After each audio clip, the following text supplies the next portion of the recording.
They've treated me like a leper. They've ostracised me, left me out in the wilderness to rot. I'm trying to get better and I have to fight for treatment. I'm not asking for a diamond ring or a new car. I'm asking for treatment. Australia's workers' compensation system is supposed to be a safety net. It's not a safety net at all. I just can't believe that it's in this country. I can't believe that it's such a barbaric system.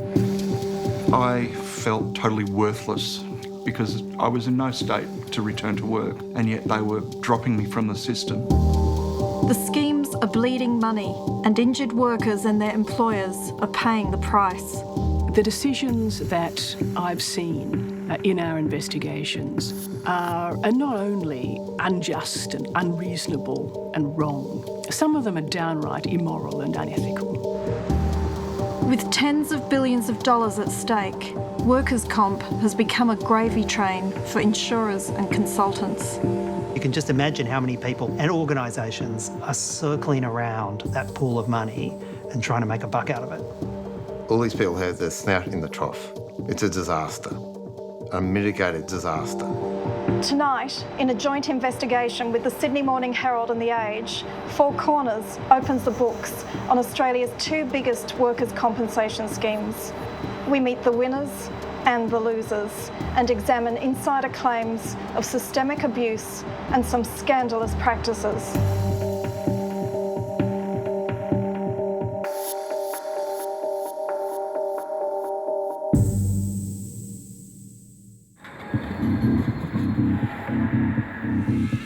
Every day when we head off to work, we trust we'll be looked after if we get hurt on the job. It could happen to any of us. Employers bankroll workers' compensation schemes, paying compulsory premiums to cover medical bills and wages. And the promise is to help workers get back to work. I was a rubbish sorter for a skip hire company. The skip bins would come in on trucks and they would dump the loads on a factory floor, and we'd sort the rubbish using machinery. Scott Ginters was at work in 2017 when a terrible accident happened. We were incredibly busy. There was a lot going on within the factory, and the excavator, the 6 to 7 tonne excavator, started reversing towards me. I was unable to get out of the way fast enough, and it ran over me. It ran over my legs and pelvis. I was able to look directly up underneath the excavator and see the bottom of it. And from that point on, my whole life changed. Scott's pelvis, lower spine and legs were crushed. I mean, we were talking about him losing his legs, the possibility of not walking again. And it happened at work. So therefore, work cover were going to be involved. Scott was in hospital for 2 months, then in rehab learning how to walk again.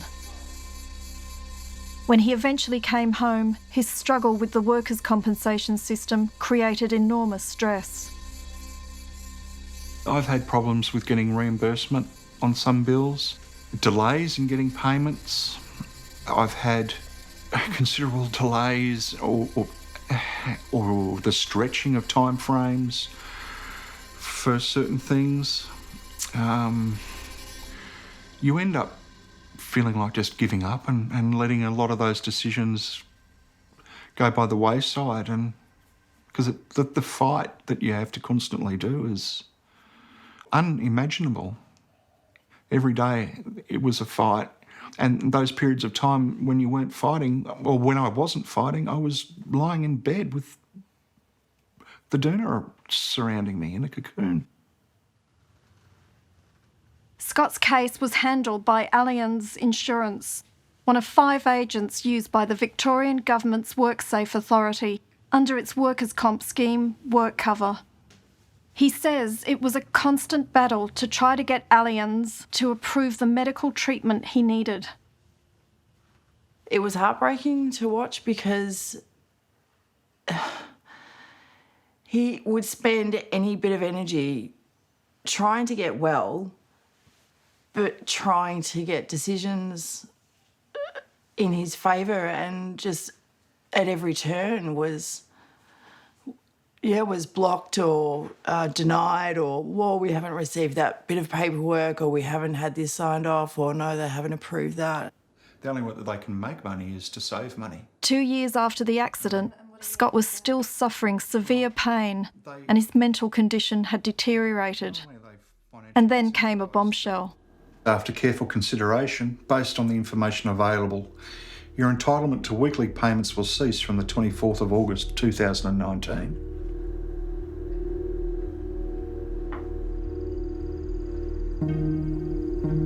Scott had been on workers' comp payments for 130 weeks, which meant he'd reached an important milestone in the insurer's performance targets.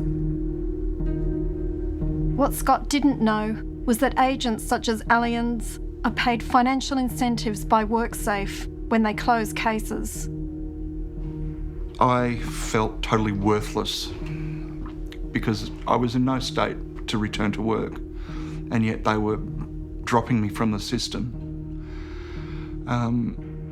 It put me in a point where I have never been so low or felt so low in my entire life as I had at that point. I became suicidal. I wanted to just throw it all away. Scott challenged Allianz's decision to terminate him and went before a medical panel. My physical impairment was 63% and mental was 18%. That's how I was assessed. And they overruled Allianz's decision, and therefore that was final and binding, and I was able to go back onto the system finally. What we have certainly seen is the gaming of a system for financial incentives.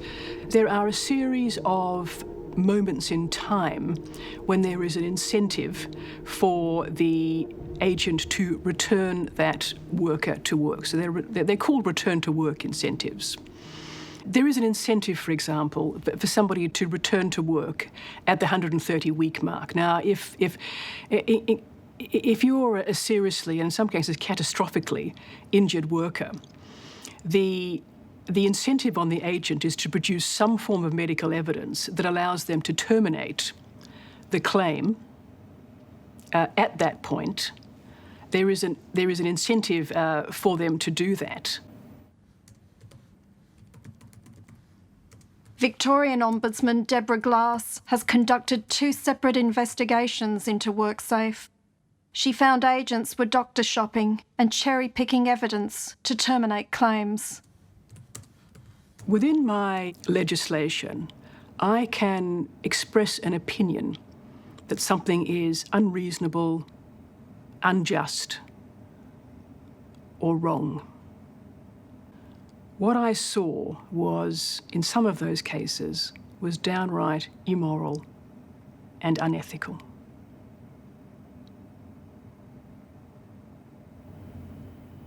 And systemic. And systemic.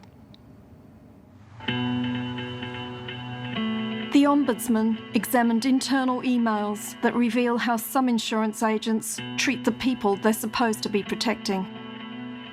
In one email, a staffer encourages workmates to deliberately use a doctor with a record of rejecting claims. 2 outcomes that I've done in the last 2 days, resulting in terminations of claims from one doctor, Dr. X. Can we please use him more? What does that tell you? This isn't a person. This is a number. This is a target. Let's close down this claim. Let's ignore the fact that there is a suffering human being involved in this. Let's find any excuse to make our numbers, to make some money. The correspondence lays bare how insurance agents are rewarded if they meet set targets to kick people off the system.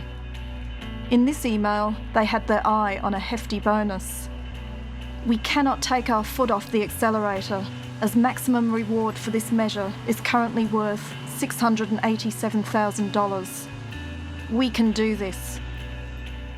What did you think when you saw those sort of emails? It just proves the point, doesn't it? That this is not about people's lives, it's about money. It's about how can we make some more money out of these claims by let's get rid of them, let's terminate them, let's make sure we hit those targets. I just felt like I was worthless. Like I wasn't like, oh, if she dies, who cares? You know, great, she'll be off our books. Another one off. Chris Iliopoulos was working in a homeware store in Melbourne when she hurt her back moving furniture. The pain was excruciating. It was like someone was constantly doing this up and down your spine with a knife. But yet you had no feeling in your legs, but then you'd get these shots of electricity and but they just wouldn't move. They didn't want to do anything. Chris's doctors recommended back surgery. It was getting to the point where even though Chris's treating doctors and very senior doctors at well-known, reputable clinics who were recommending treatment were being ignored by the insurance company managing Chris's claim. And even though those doctors were writing saying that she needed this treatment to try to regain some of her ability to carry out her activities of daily living, the insurance company would not pay for it. It got to the point where I had to be involved liaising with the insurance company to try to get more medical evidence so that she could have treatment. The insurance agent eventually approved her surgery, but her excruciating pain persisted. Her specialist recommended intensive pain relief treatment, but once again, there were lengthy delays. All they kept saying to me is like, you have to wait until we get the okay. They're still having meetings about it. It was clear by late 2017 that the insurance company was taking steps to terminate her weekly payments. She was approaching 130 weeks on weekly payments, and that is a trigger point for someone's claim being investigated. Each time a treating practitioner provided a report, the insurance company got an independent medical report to say the contrary. At 130 weeks, she was terminated. She had reached the stage where she simply could not cope in this system anymore because she was not being believed. Her doctors were not being believed. And I think she felt entirely overwhelmed that she was at the mercy of an insurance company who would make decisions contrary to her well-being at almost every turn. So she tried to kill herself? She did, and she was found by her daughter and she was taken to hospital. We thought an injury, it can be fixed, but there's just so much damage left behind from in her mind and in our minds and in our life. It's just like, yeah, that's the hardest part, I think, just getting over it. Yep.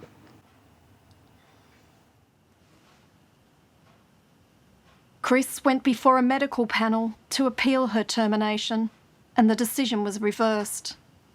She was later awarded a lump sum payment. Who's going to be held accountable for this, you know? If I don't speak out now, who's going to say, hey, you're doing the wrong thing and people are, suffering because of it? People have forgotten or failed to recognise they're dealing with people. This is about people's lives. This is about human suffering.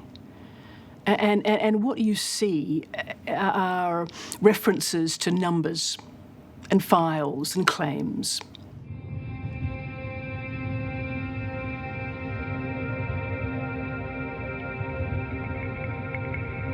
I advised a lot of governments around Australia in my career around workers' compensation schemes in just about all states of Australia. I used to do all the numbers to calculate the premiums, get financial advice. I never met claimants at all. Met a few lawyers, but you don't actually see the impact it has on people's lives until you actually meet the people and see and hear their story.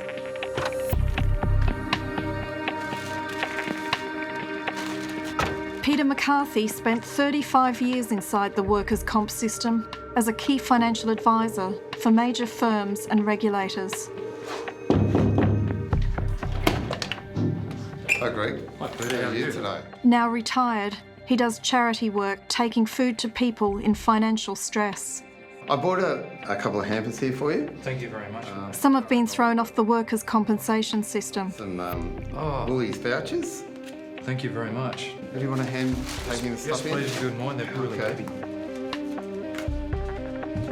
A workers' comp claim, in my experience, can be an extremely emotional and traumatic period of a person's life. And people need to have a lot of empathy with the person they're dealing with.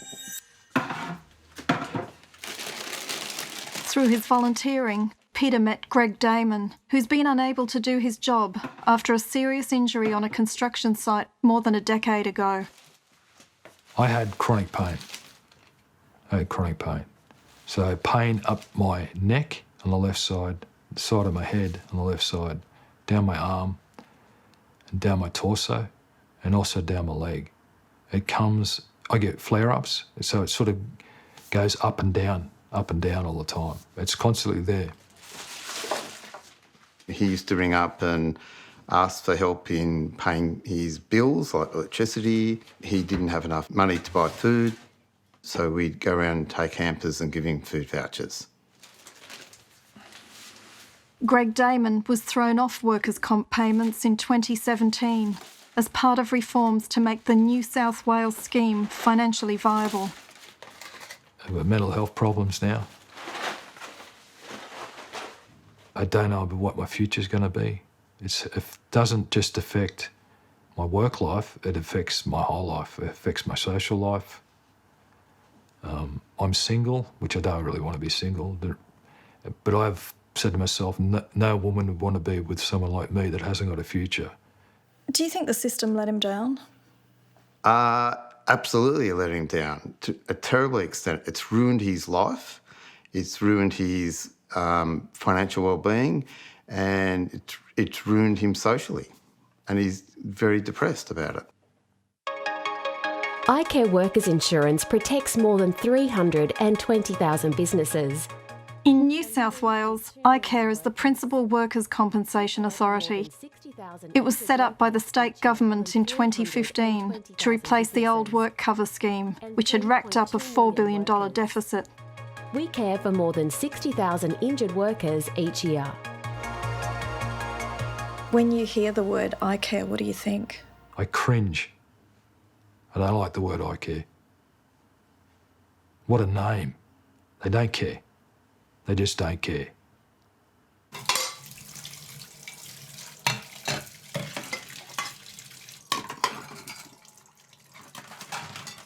When iCare was established, the New South Wales government got rid of long-term injured workers like Greg Damon to wipe the deficit. Their benefits were cut off after 5 years. And that had a huge financial impact on the scheme. It went from basically a $4 billion deficit to a $4 billion surplus at June 2015. That's a huge impact. iCare is chaired by Liberal Party donor and businessman Michael Carapiet. He was appointed by Treasurer Dominic Perrottet and is on his Business Advisory Committee. So do you want to just sit down? Yes. iCare's CEO is John Nagle, a former executive in the insurance arm of retail giant Wesfarmers. He was one of the architects of iCare's workers' compensation model. When I was first asked to consider the concept of iCare, I was fascinated. I actually started as a young kid as a government insurer doing workers' compensation claims. And to come back some 38 years later and find that not much had changed, I have to say, appalled me. It was outdated, it was outmoded. It was a fascinating challenge on how to run a transformation and the amount of effort that we've needed to put in to make the changes that we've had to drive. So I'm actually incredibly pleased. From the start, there were concerns that the people running iCare didn't have the right experience. Key executives were recruited from Wesfarmers Insurance, which specialised in home and business policies. Insiders call them the Wesfarmers Club. It seems from looking at the people who were in there, a lot of people came from Wesfarmers. These people, if you go and look at their CVs, they have practically no experience in workers' compensation. You've been asked about Wesfarmers' connections in Parliament. Is it usual to recruit so many people from the one organisation? I'm not quite sure what you're saying here, but the reality is, I've worked in the insurance industry this is my 44th year. I know lots of people in lots of organisations, and I've worked in a number. In terms of Wesfarmers was sold to IAG. A number of those people went to other organisations and then became available. If they've got talent, they go through the appropriate process. If they're selected, I'm very comfortable with that. From January 1, 2018, lodging a new notification of an injury in New South Wales will be a whole lot easier. iCare introduced a slick new computer-driven claims model to assess and triage injured workers. You will be prompted throughout. Simply fill in the claim details about the injury by following the prompts on screen. There are hints and tips to help. In most cases, technology replaced human contact. The idea was to save money on claims handling, that largely claims would be managed automatically. They'd be assessed and graded as they came in, and then largely handled by a logarithm rather than individual connections with a claims manager. And what we saw with that was a literal disaster. They seem to have introduced a claims model which would work really well for a car insurance claim or a home claim or a commercial property. It would work, but it just does not work for workers' comp. Workers' comp claims are totally different to a home or car claim. The logic that we had in introducing the model is that 45% of claims are just not complex. They are simple sprains or strains or minor injuries where we felt that people didn't necessarily need a case manager assigned to them from day one. And as long as the process was explained, that they could find and navigate their own way through the process. Under iCare, all new claims were outsourced to a single insurance agent, EML. Obviously, iCare were looking for a partner to join with them in developing a world-class claim service model. We're very excited that they picked EML to be that one, which I think is a reflection. New South Wales has the biggest workers' compensation scheme in the country, and the entity that was chosen to manage it all was one of the smallest. I mean, it came entirely out of left field, and indeed, it came in circumstances where EML hadn't been able to deliver on that kind of work in a much smaller statutory scheme in South Australia. I don't think it was just me that was surprised. I think the entire industry was surprised that iCare thought EML had the capacity or ability to do that job. In South Australia, EML had been investigated and castigated over its poor handling of claims. It was also criticised in a New South Wales parliamentary inquiry in 2016 over its tactics in pursuing injured workers. What we saw in South Australia was a lot of employers becoming disgruntled. Again, feeling that they weren't heard, feeling they didn't have a say in the process. And this is similar to what we've seen the last couple of years in New South Wales. The whole point of workers' comp schemes is to get people back to work. It's what makes the system financially viable. On this critical measure, it's failing. The performance by iCare has been unacceptable. In January 2018, and for many years before that, for example, 6 months after an injury, only 1 in 10 workers was not back at work. It's now 2 in 10. It's now 2 in 10. That's thousands of workers. It's unacceptable. Carmel Donnelly, who heads up the New South Wales Government Workers' Comp regulator, says iCare's poor return to work rate has pushed up the cost of medical expenses. The costs of extra health care, the costs of extra weekly benefits increase the liabilities for the scheme and ultimately lead to higher premiums. What about return to work rates? That's been plunging. What we concentrated on was sustainable return to work, making sure that workers recovered, returned to work and were still there 3 months later. So we anticipated that we would go backwards a little bit, but we went back further than we anticipated, and we've been working with our service providers to close that gap ever since. It's a complete disaster. There are now, after 26 weeks, more than double the number of people still off work. They haven't been able to get back to work. And that, as a result, is creating a financial disaster. And a rough rule of thumb, if you have double the number of people off work around that time, your cost of your scheme doubles. Last year, iCare's workers' compensation scheme recorded a loss of $874 million.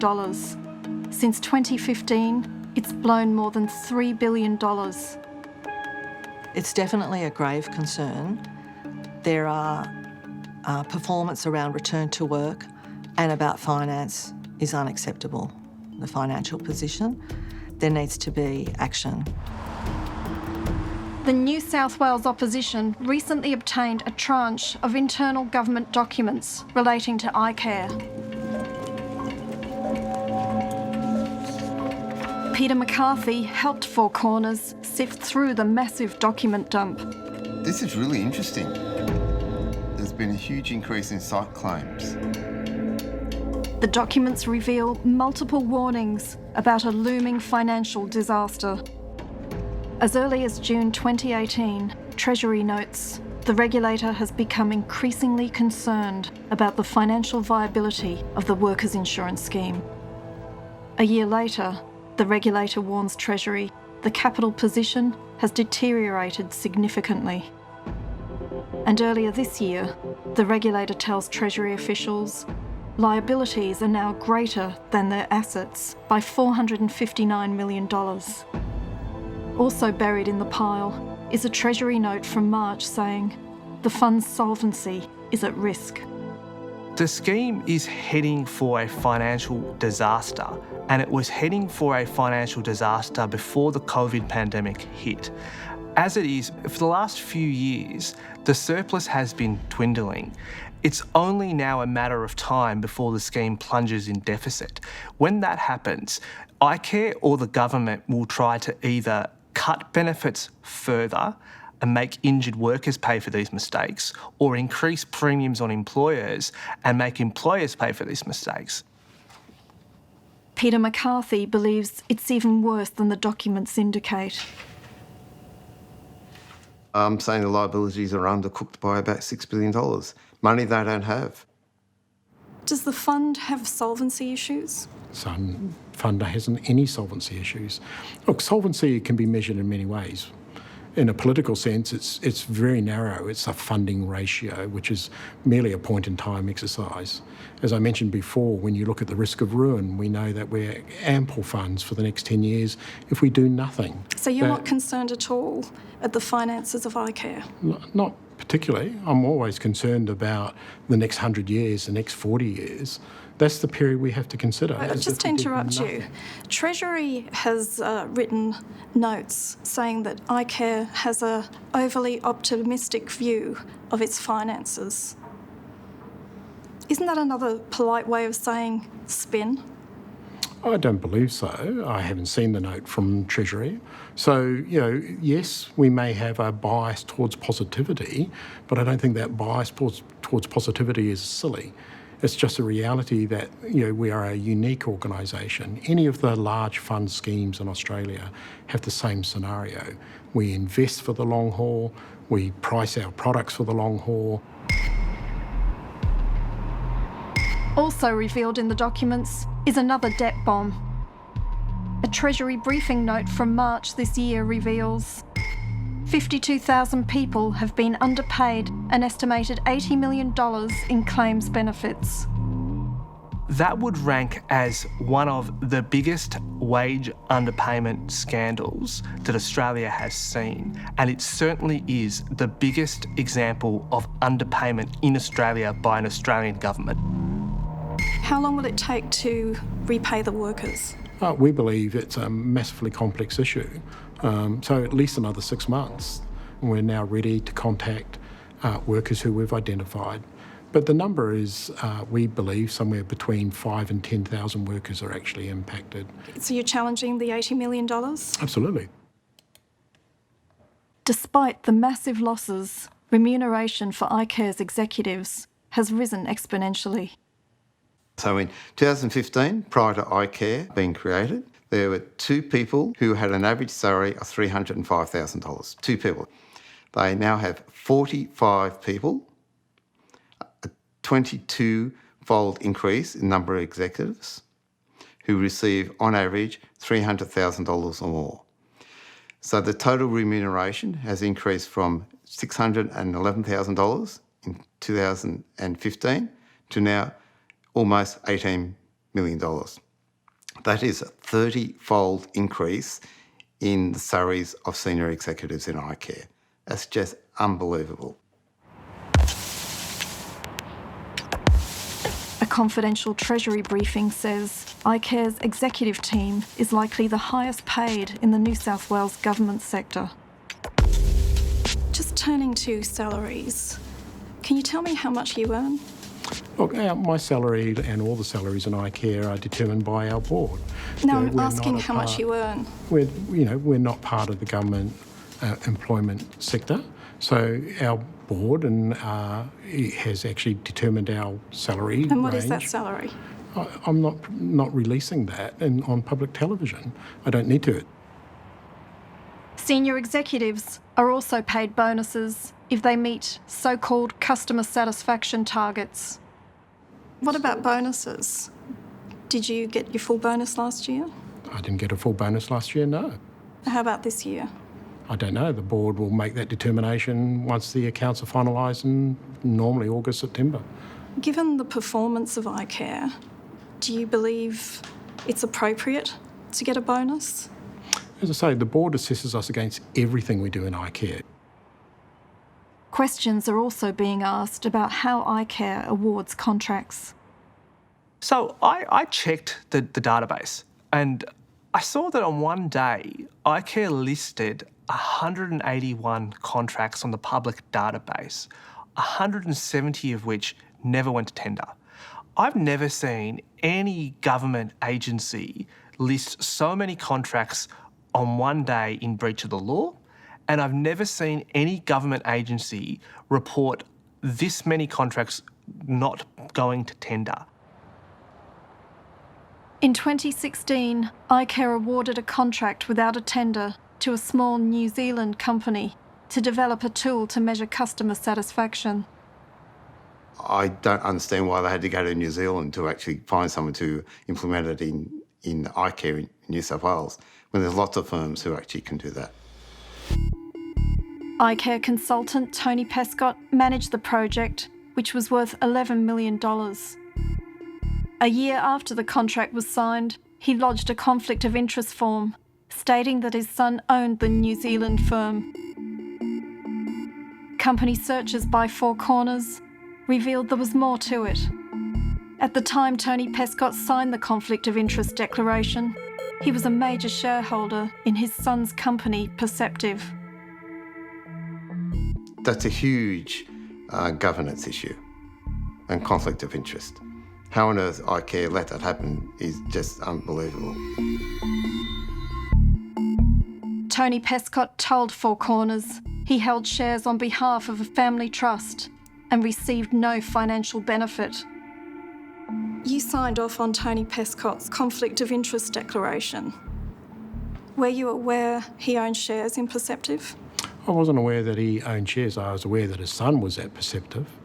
And when I discussed it with him, we decided that he should declare that he had an interest, his son was at Perceptive, and that's what the conflict of interest declaration was about. But he actually, if you did a company search, you'd find he also owned shares in the company. I understand that that was at a later date. It was in September 2016. Yeah. Oh, I'll accept that. We registered a conflict. If that wasn't declared, it wasn't declared.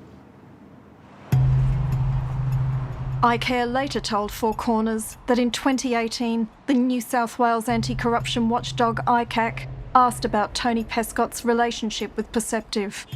iCare said the watchdog subsequently decided it wouldn't make any further inquiries. Four Corners understands there have been concerns with other contracts awarded by iCare. A 2016 compliance report rated some processes high risk. Some disclosure practices breached the law. Have you had to refer anything to ICAC? So, more broadly, I can say yes, I have, and I'm very proactive in, if I believe there's reasonable grounds to need to report to ICAC, I do. I don't hesitate. The ICAC guidance is that when you do that, you keep it confidential. I'm not going to go into detail. It's not appropriate for me to comment about where they are. But over the times that I've been Chief Executive, there have been matters that I've reported to ICAC, and I will continue to be proactive about that.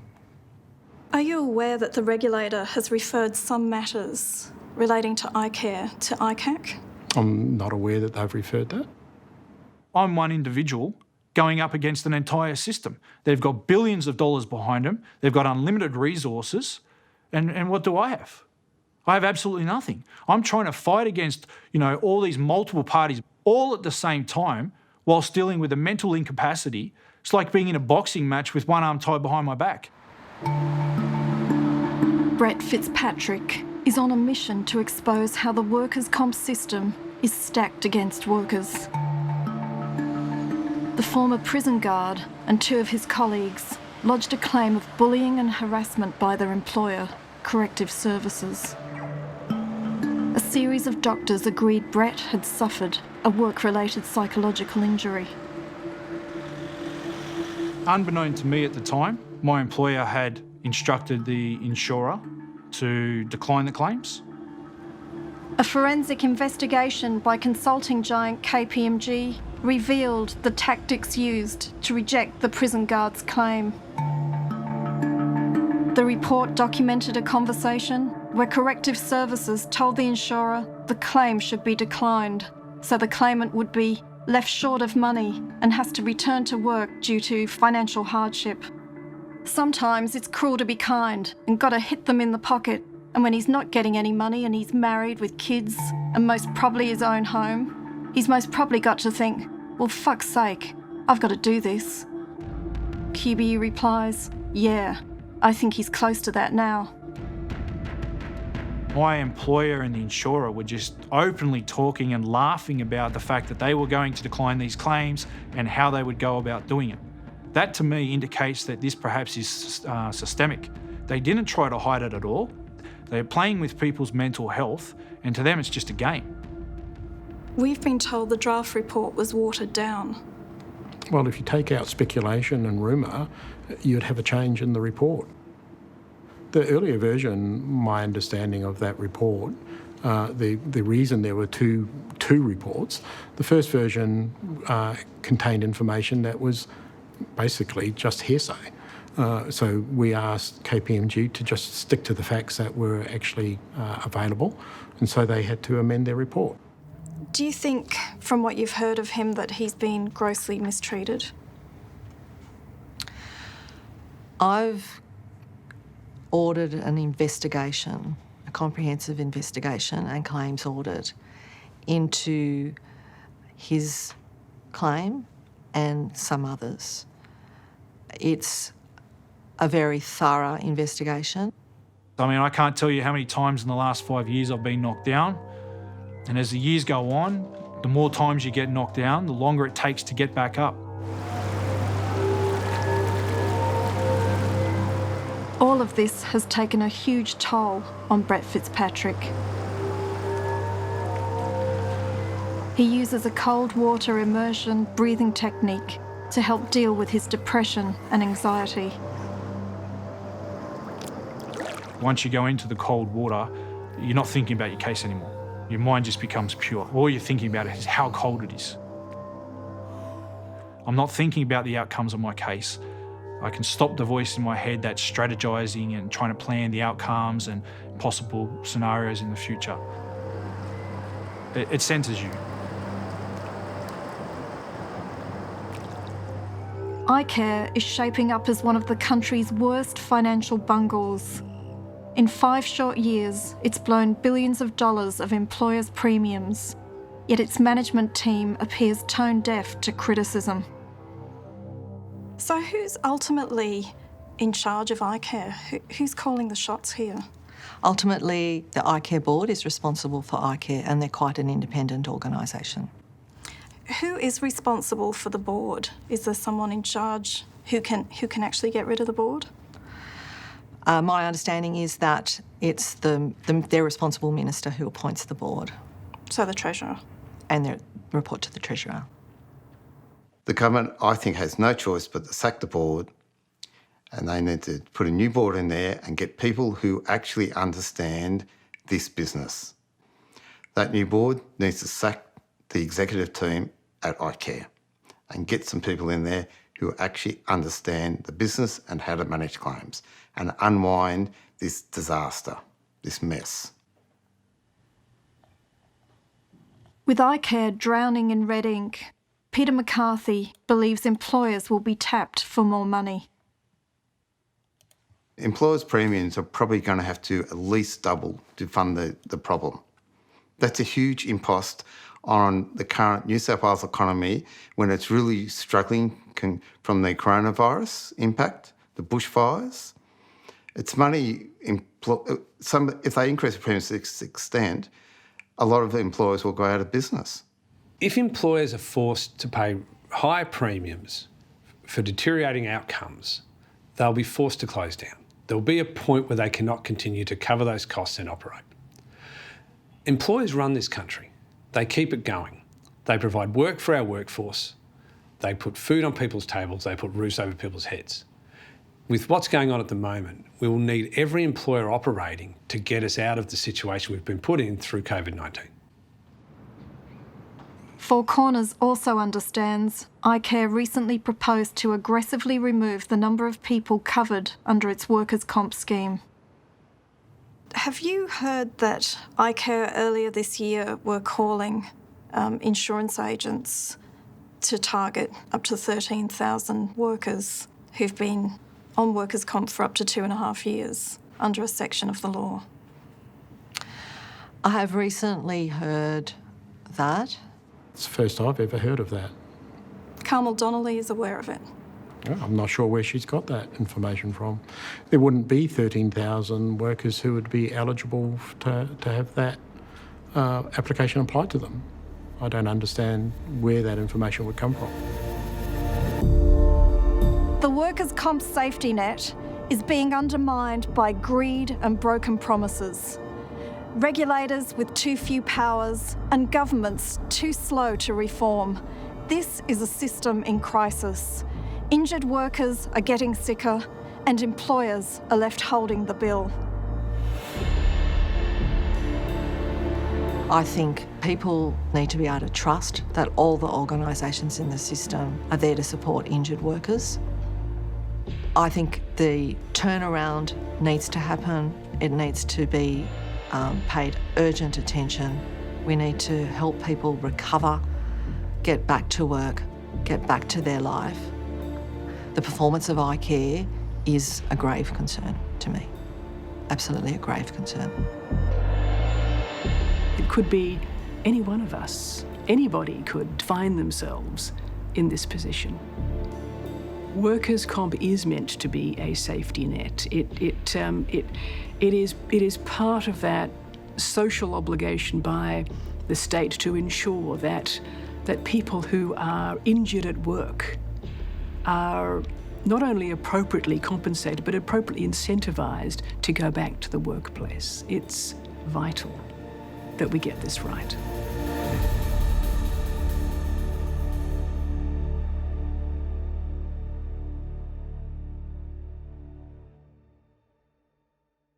If this program raised concerns for you or someone you know, please call Lifeline on 131114.